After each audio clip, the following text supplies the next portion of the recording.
À peine 2 semaines après le second tour des législatives, de nouvelles élections internes à l'Assemblée nationale ont eu lieu. Interviewé par BFM Télévision hier soir, Jean-Luc Mélenchon a été interrogé sur l'avenir politique de l'Assemblée nationale. Depuis plusieurs semaines, les tensions entre Jean-Luc Mélenchon et François Hollande ne cessent de s'intensifier. Le 23 juin dernier, lors d'un déplacement en Corrèze, l'ancien président de la République avait suggéré à Jean-Luc Mélenchon de se mettre de côté, de se taire pour le bien du nouveau Front populaire. Une déclaration que le leader insoumis a qualifiée d'inacceptable, soulignant qu'il s'agissait là d'une première dans l'histoire politique française. Si est-il la première fois dans la vie qu'un homme politique est interpellé par quelqu'un d'autre qui se dit de gauche et lui demande de se taire? Si est-il la première fois, a-t-il expliqué lors de son interview diffusée hier soir sur BFM Télévision. Pour Jean-Luc Mélenchon, cette injonction au silence est une atteinte directe à sa liberté d'expression et à son engagement politique. Ce dernier ne compte pas laisser passer cette offense sans réagir, affirmant que les comportements de cette nature ne sont pas acceptables. L'affaire a pris une autre dimension lorsque Jean-Luc Mélenchon a défendu Sophia Chikirou, députée de la France insoumise.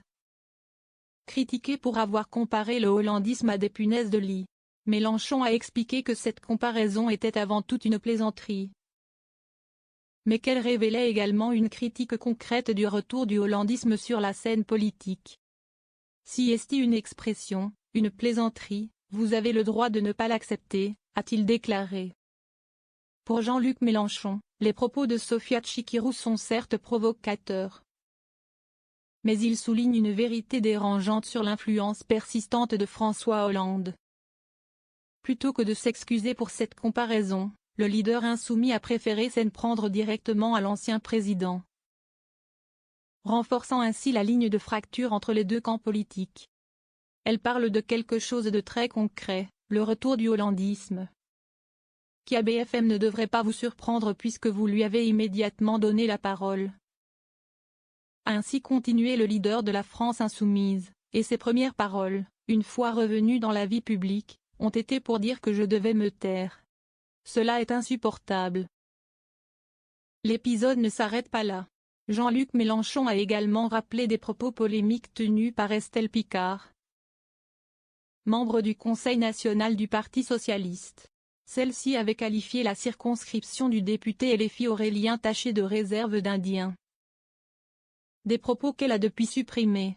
Il n'est pas acceptable qu'une des membres de la direction du Parti socialiste parle, à propos du député Aurélien Taché, d'un élu, d'une réserve d'Indiens. Cela est insupportable, a-t-il affirmé avec véhémence. Pour Jean-Luc Mélenchon, cette déclaration est bien plus grave que la plaisanterie de Sophia Chikirou.